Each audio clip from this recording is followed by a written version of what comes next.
xam nga lu tax. waaw yaa ngi leeral dëgg te Sénégal bëggul dëgg.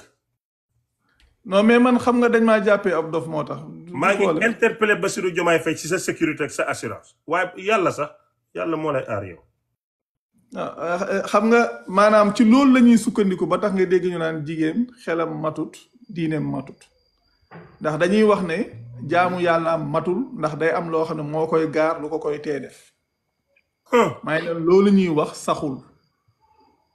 may leen amul fenn fu yàlla wax ne jigéen su gisee baax du julli yàlla wax ne lii tee nit ki jege julli boolewu ci baax yàlla wax ne lii tee nit ki jege yàlla wax lii tee nit ki woor ci waxtu wa te boolewu ca baax kon léegi nit su waxee ne jigéen su gisee baax du julli du woor li mën a xew ba keroog àdduna tukki du la jox benn aaya bu koy saxal amul ça n'existe pas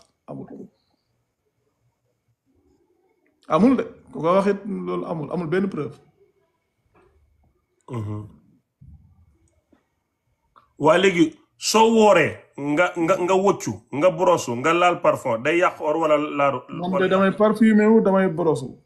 cum moo tax nga civilisé. dama lay jox reetaan bu rafet nga am reetaan bu rafet. suri macha allah jërëjëf. dama lay jox exemple xam nga lan laay wax nit ñi. bi may nekk lycée dafa am benn waay bu xawoon a saay-saay daraan saaga. suñ ko waxaan sa waay yow da ngaa woor bàyyi saaga yi mooy leen bàyyi leen ba waxtu ndogu jot ngeen saaga xool ndax di ngeen suur. allahu akbar. gaa yi tamit nañ bàyyi ba waxtu ndogu jot ñi dem di borosu ji xool ndax dina leen tax a suur ñoom. waa tux dagan na wala xaram na fumier tux. non yàlla waxul dafa xaram de moom. kon tux leen bu leen ko sonnal. non waxuma tux leen maanaam nit ki mën na xool li baax ci santeem ak li bon ci santeem. li bon ci mais yàlla daal tuddul fenn ne tux dafa xaram. yàlla waxul na dafa xaram. tux leen waaye yéen xaj di yàmbaay tux leen te may nit ñi jàmm yàlla waxul. non loolu def naa ci vidéo sa ko dem ci chaîne bi dina ko gis. affaire tux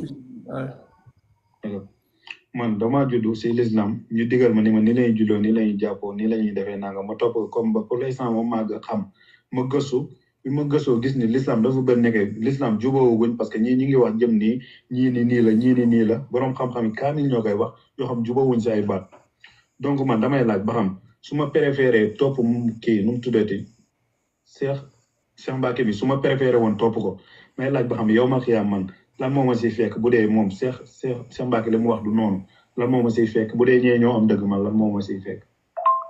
maanaam Cheikh Mbacke bu ko topp. damay laaj ba xam Cheikh Mbacke koor bi ngeen nekk mu profité laajaale ba xam wàccu ak parfum day yàqu. mu ne. moom dafa màgg. ñu ne ko julli ñeenti rakk la. julli àjjuma xutba la boo tardé ñetti àjjuma génn nga ci lislaam bu la neexee tey julli woo den lay rey boo tuubul lii yëpp mu gëm ko yow nga ñëw na ko julli ñaari rakk la àjjuma amut sangu farata da ngay xaaj yaram bi nga ne ko demal rek raxas sobe bi dem sa yoon mu ne bu fekkee ne daf la topp yow ba ñu yëgg yowmal qiyaam ndeke wooyaay yow yaa déggutoon waaye ñële ñoo nekk si dégg moom lu ko ji fekk fu mu jëm ak nu muy def. maanaam dama koy wax lu leer man duma topp bugguma mu topp ma sàkkuwuma mu topp ma lu ma ko wax dama koy jox preuve ne ko demal vérifier. te gis nga la muy vérifier ji loolu képp la ko yàlla di laaj ëllëg. gis nga ëllëg yàlla du laaj kenn lan la boroom xam-xam sàngam waxoo nag lan la diw sàngam waxoo nag lan la sëriñ diw sàngam waxoo nag wala lan la diw sàngam yàlla du la ci laaj lenn ci yooyu lim waxoon moom la lay laaj. lii ma lay wax nii di la jox référence naa la demal vérifier soo demee gisal ko sa bopp. loolu kay soo ko toppul ngay am problème waaye soo ko toppee kay jàmm képp ngay am incha allah. ma ne ko yaa dégg de. noonu la demee. sëñ bi wax ko ne ko taalibeem yaa ngi laajte numéro wee famille gars yi jox ko connexion wax ko loolu. suma taalibe de baneen ma bay laaj sa numéro pour yónnee la wéef man fu mu nekk yàqu na suma business yàqu na parce que arrange yow suñ xam naa bii mooy suñu dernière émission parce que arrangé non mais nee leen yéen Cheikh Ahmed moom sëriñ bu mat sëriñ la. non fu mu nekk nii arrangé too xaaral rek xaaral parce que fi dégg yow moom lii yàlla na seytaane xeeb dolli fu mu nekk nii fii moom yàlla na seytaane xeeb dolli parce que yow da nga fekkoon ci business ma jàpp gars yi fu nooy nan leen sëñ bi nii ñu yuuxu di aalu di ma jox àddiya mais nga bëgg a yàq yëpp. man kay dama lay wax lu leer xam nga lu ma lay wax. yow yaay sëriñ bi. man duma sëriñ. man daal leen rek ma ñor. li may wax daal na kenn ku ci ne dem vérifier ko xoolal ko boppam su ko leeree mu topp ko diggante moom ak boromam man loolu rek ma ci ñor. ah boobu moom bàyyee ma ko moom boo bëggee ñu juboo moom ñu ñëw fii di yàq suma marché bi yii damay xëere sosal la na leen dafa am feebari bopp naa mi dof la ne toog téye suma bopp wala ma def lu Alpha waxoon yaa wax lii ta waxoo ko. Assalamualaikum. Cheikh Ahmed Cissé.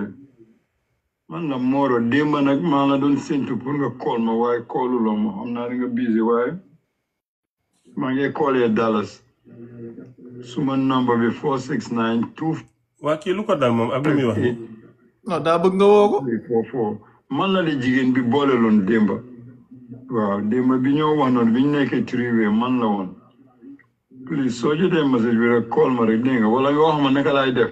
waaw asalaamaaleykum Cheikh Ahmed ñu ngi lay siyaare